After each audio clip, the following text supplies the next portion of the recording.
اللهم صل وسلم وبارك على سيدنا محمد. عزيزي المشاهد، اهلا بحضرتك في فيديو جديد.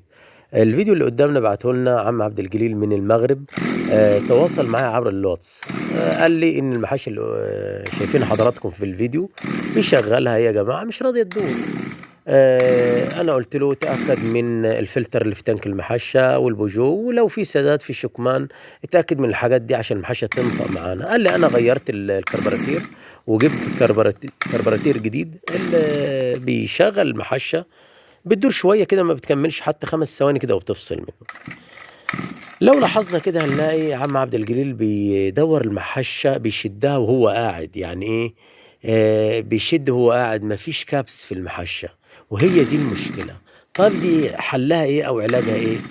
طالما انت كل حاجه مية مية اللي انا قلت عليها وغيرت لها الكربراتير وبتيجي تشغلها ما بترضاش تدور، يبقى كبسها خف، يعني عايزه